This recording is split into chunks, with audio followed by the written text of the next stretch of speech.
Marcos capítulo 14. 2 dias depois seria celebrada a Páscoa e a festa dos pães sem fermento. Os principais sacerdotes e os escribas procuravam uma forma de prender Jesus à traição para matá-lo, pois diziam: não durante a festa, para que não haja tumulto entre o povo. Quando Jesus estava em Betânia fazendo uma refeição na casa de Simão, o leproso, veio uma mulher trazendo um frasco feito de alabastro com perfume muito valioso, de nardo puro. E, quebrando o frasco, derramou o perfume sobre a cabeça de Jesus. Alguns dos que estavam ali ficaram indignados e diziam entre si: para que este desperdício de perfume? Este perfume poderia ter sido vendido por mais de 300 denários para ser dado aos pobres, e murmuravam contra ela. Mas Jesus disse: deixem a mulher em paz, porque vocês a estão incomodando.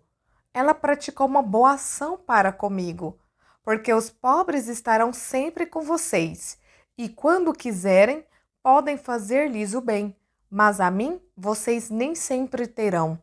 Ela fez o que pôde, ungiu meu corpo antecipadamente para a sepultura. Em verdade lhes digo que, onde for pregado em todo o mundo o evangelho, também será contado o que ela fez, para a memória dela. E Judas Iscariotes, um dos 12, foi falar com os principais sacerdotes para lhes entregar Jesus. Eles, ouvindo isto, se alegraram e prometeram dar dinheiro a ele. Nesse meio tempo, Judas buscava uma boa ocasião para entregar Jesus.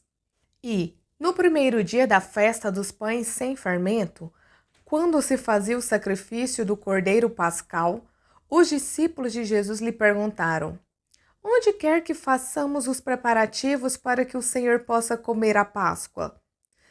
Então Jesus enviou 2 dos seus discípulos, dizendo-lhes: vão até a cidade. Ali, um homem trazendo um cântaro de água sairá ao encontro de vocês. Sigam esse homem e digam ao dono da casa em que ele entrar que o mestre pergunta: onde fica o meu aposento no qual comerei a Páscoa com os meus discípulos? E ele lhes mostrará um espaçoso cenáculo mobiliado e pronto. Ali façam os preparativos. Os discípulos foram à cidade e, achando tudo como Jesus lhes tinha dito, prepararam a Páscoa. Ao cair da tarde, Jesus chegou com os 12. Quando estavam à mesa e comiam, Jesus disse: em verdade lhes digo que um de vocês, o que come comigo, vai me trair. E eles começaram a entristecer-se e a perguntar-lhe um por um: por acaso seria eu? Jesus respondeu: é um dos 12, o que comigo põe a mão no prato. Pois o Filho do Homem vai, como está escrito a seu respeito, mas ai daquele por quem o Filho do Homem está sendo traído. Melhor seria para ele se nunca tivesse nascido. E, enquanto comiam, Jesus pegou um pão e, abençoando-o, o partiu e lhes deu, dizendo: tomem, isto é o meu corpo.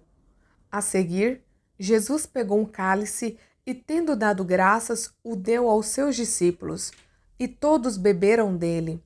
Então lhes disse: isto é o meu sangue, o sangue da aliança, derramado em favor de muitos.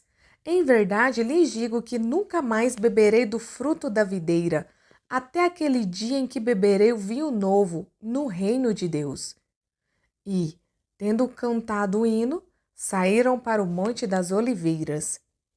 E Jesus disse aos discípulos: serei uma pedra de tropeço para todos vocês, porque está escrito: ferirei o pastor e as ovelhas ficarão dispersas.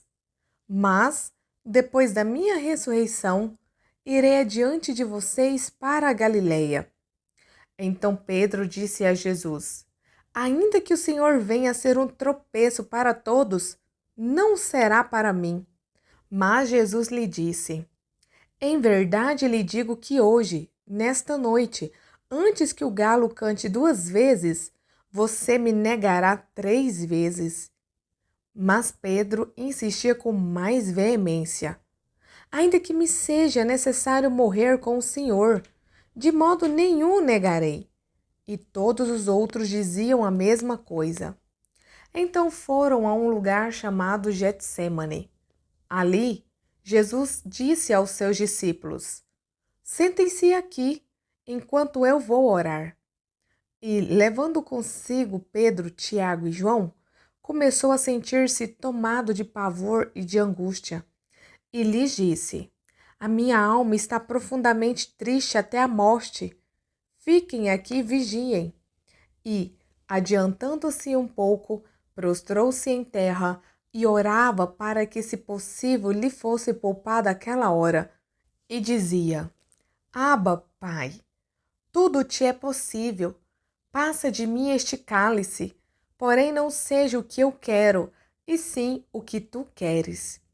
E, voltando, achou-os dormindo e disse a Pedro: Simão, você está dormindo? Não conseguiu vigiar nem uma hora? Vigiem e orem, para que não caiam em tentação. O espírito, na verdade, está pronto, mas a carne é fraca. Retirando-se de novo, orou, repetindo as mesmas palavras. E voltando, achou-os outra vez dormindo, porque os olhos deles estavam pesados, e não sabia o que lhe responder. E quando voltou pela terceira vez, Jesus lhes disse: Vocês ainda estão dormindo e descansando. Basta! Chegou a hora. O Filho do Homem está sendo entregue nas mãos dos pecadores. Levantem-se, vamos embora, eis que o traidor se aproxima. E logo enquanto Jesus ainda falava, chegou Judas, um dos 12, e com ele uma multidão com espadas e porretes, vinda da parte dos principais sacerdotes, escribas e anciãos. Ora, o traidor tinha dado a eles um sinal. Aquele que eu beijar é esse. Prendam e levem-no com segurança. E logo que chegou, aproximando-se de Jesus, Judas disse: Mestre, e o beijou. Então eles agarraram Jesus e o prenderam. Nisto, um dos que estavam ali sacando da espada, feriu o servo do sumo sacerdote e cortou-lhe a orelha. Jesus lhes disse: Vocês vieram com espadas e porretes para prender-me como se eu fosse um salteador? Todos os dias eu estava com vocês no templo, ensinando, e vocês não me prenderam, mas isto é para que se cumprissem as Escrituras. Então todos o deixaram e fugiram. Um jovem, coberto unicamente com um lençol, seguia Jesus. Eles o agarraram, mas ele largou o lençol e fugiu nu. E levaram Jesus ao sumo sacerdote. E então se reuniram todos os principais sacerdotes, os anciãos e os escribas. Pedro seguiu Jesus de longe até o interior do pátio do sumo sacerdote e estava sentado entre os servos, aquintando-se ao fogo. E os principais sacerdotes e todo o sinédrio procuravam algum testemunho contra Jesus para o condenar à morte, mas não achavam nada, pois muitos testemunhavam falsamente contra Jesus, mas os depoimentos não eram coerentes. E, levantando-se alguns, testemunhavam falsamente, dizendo: Nós o ouvimos declarar: Eu destruirei este santuário edificado por mãos humanas, e em 3 dias construirei outro, não por mãos humanas. Nem assim o testemunho deles era coerente. E, levantando-se o sumo sacerdote no meio, perguntou a Jesus: Você não diz nada em resposta ao que estes depõem contra você? Jesus, porém, guardou silêncio e nada respondeu. O sumo sacerdote tornou a interrogá-lo: Você é o Cristo, o Filho do Deus bendito? Jesus respondeu: Eu sou.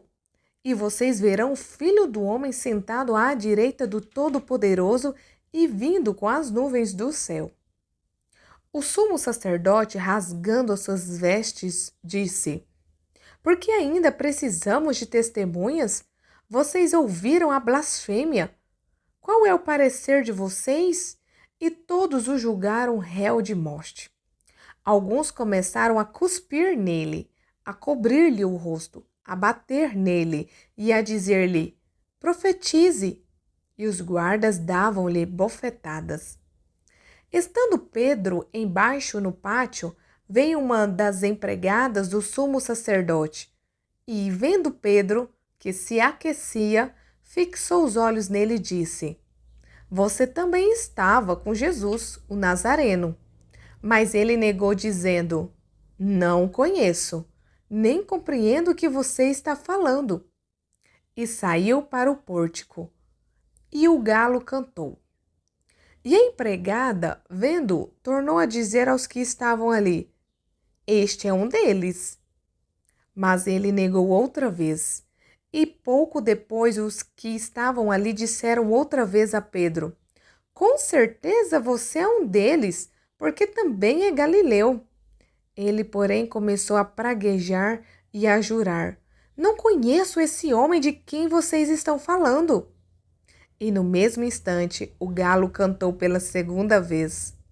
Então Pedro se lembrou da palavra que Jesus lhe tinha dito: Antes que o galo cante 2 vezes, você me negará 3 vezes. E, caindo em si, começou a chorar.